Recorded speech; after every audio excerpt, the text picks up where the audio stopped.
já foram encontrados diversos animais congelados, como o caso desse esquilo que estava congelado há mais de 20 mil anos, dessa fêmea filhote de lobo cinzento congelada há mais de 57 mil anos, ou dessa raposa que caiu na água.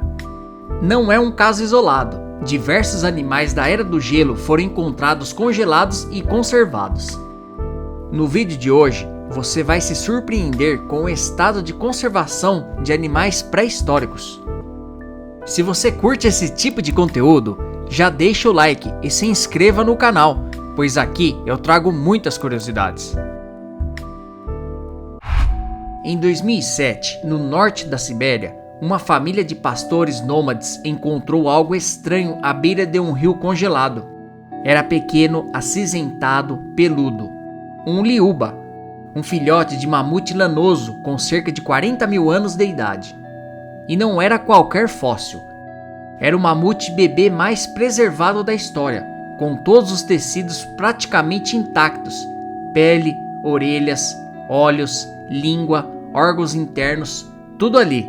Nem parece que estava morto há milhares de anos. Mas como um ser tão antigo pôde ser mantido assim por tanto tempo? A explicação está na combinação quase perfeita entre lama espessa, gelo e ausência de oxigênio.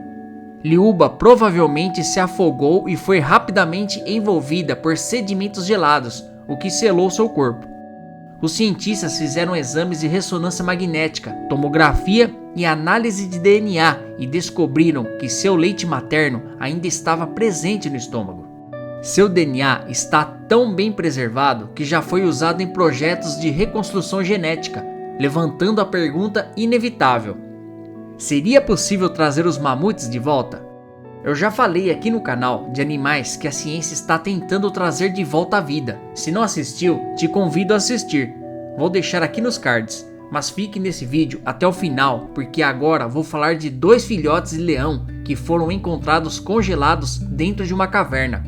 Esses filhotes estavam com pelos, bigodes, garras e até expressões faciais intactas.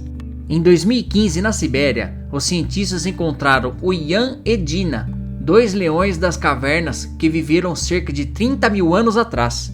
Estavam tão bem preservados que pareciam adormecidos. Esses leões não são da mesma espécie dos que vivem hoje na África. Eles pertenciam a uma espécie extinta chamada Panthera spelaea, leões gigantes que viviam no norte da Eurásia durante a Era do Gelo. Eles conviviam com os humanos pré-históricos. A pergunta que você deve estar fazendo agora: se os filhotes estão bem preservados, dá para clonar um leão das cavernas? Uma resposta curta para não alongar o vídeo é tecnicamente talvez, porque há obstáculos.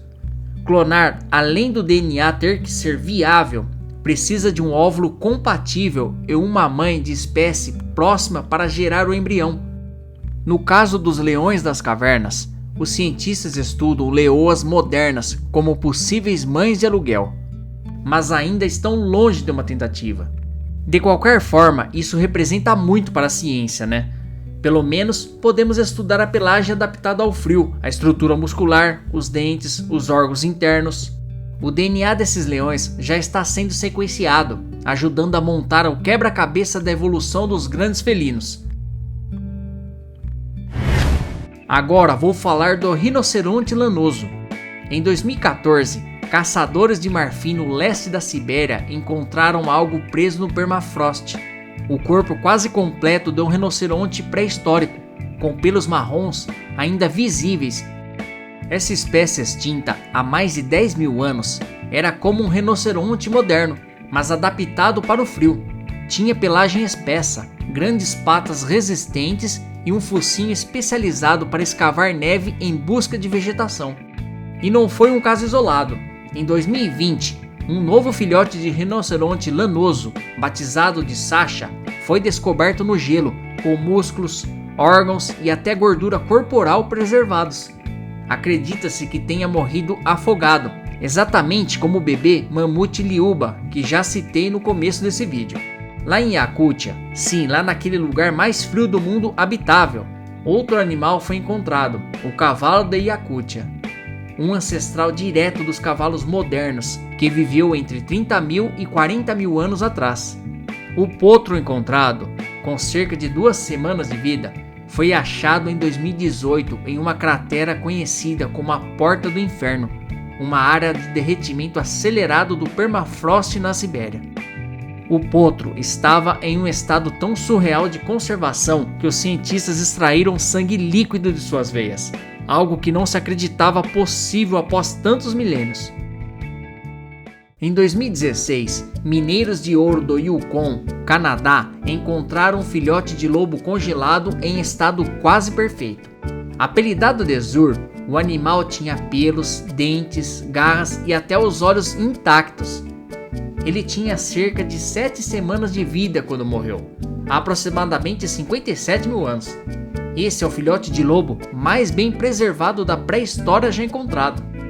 O estudo do DNA revelou que ele pertencia a uma linhagem antiga que se ramificaria nos lobos modernos e também nos cães domesticados. Esse é outro lobo que, após 44 mil anos, dessa vez foi encontrado no permafrost siberiano. Dá só uma olhada no estado de conservação dele. Em 2020, pesquisadores encontraram na Sibéria o corpo congelado de um passarinho com mais de 46 mil anos. O nível de preservação era tão incrível que os cientistas conseguiram estudar as penas e os tecidos internos em detalhes. Algo raríssimo em aves fósseis. Esse pequeno pássaro, similar a um pardal, foi apelidado de passarinho das cavernas.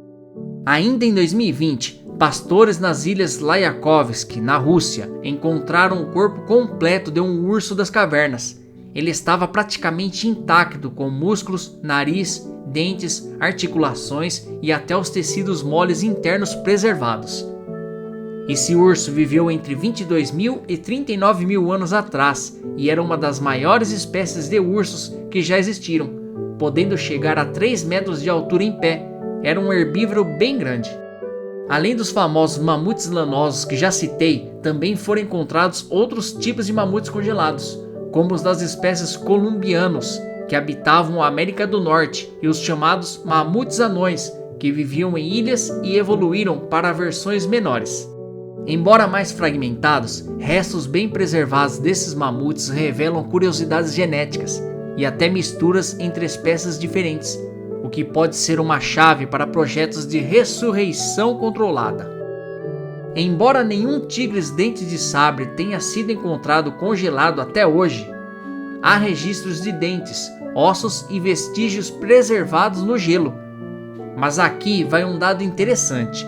Há suspeitas de carcaças congeladas dessa espécie que possam emergir nos próximos anos, especialmente nas áreas mais profundas do Ártico russo. Pesquisadores estão monitorando essas regiões com drones. A maioria desses achados não acontece por acidente. Existem expedições específicas organizadas por universidades, museus e empresas privadas, como o caso dos cientistas da Universidade de Hokkaido, que encontraram em cavernas frias da Mongólia restos congelados de preguiças gigantes, búfalos extintos e lobos primitivos, todos preservados em bolsas de ar gelado. Essas descobertas ainda estão sendo estudadas, mas já trouxeram fragmentos de DNA e tecidos raríssimos. A ciência tem pressa, pois, segundo pesquisadores, tem como objetivo encontrar essas relíquias antes que o aquecimento global as destrua. Se você ainda está em dúvida se tem como trazer todas essas espécies citadas de volta, fique sabendo que cientistas ao redor do mundo, especialmente nos Estados Unidos, Rússia, Japão e Coreia do Sul, estão trabalhando com um conceito chamado desextinção, o processo de reviver espécies extintas usando engenharia genética. O mamute lanoso está dentro dessas tentativas. O projeto mais famoso nesse sentido é o da empresa Colossal Biosciences, que pretende recriar um híbrido entre elefante asiático e mamute, usando técnicas de edição genética CRISPR. A ideia não é apenas reviver um mamute, mas criar um elefante adaptado ao frio que ajude a restaurar os ecossistemas da tundra. Como mencionei, falo sobre isso naquele vídeo que comentei antes. Mas isso é só o começo. O DNA retirado de animais congelados, como leões das cavernas, lobos antigos e cavalos primitivos, está sendo sequenciado e comparado com seus descendentes modernos. Com isso, os cientistas conseguem mapear quais genes podem ser reativados. O que sabemos é que a clonagem de um animal extinto não é tão simples. É isso, galera. E se você gostou do vídeo, deixe o like e inscreva-se no canal se não fez isso lá no começo. Se tiver interesse, assista ao vídeo que mencionei ou veja mais vídeos que estou deixando na tela final. Obrigado e até a próxima!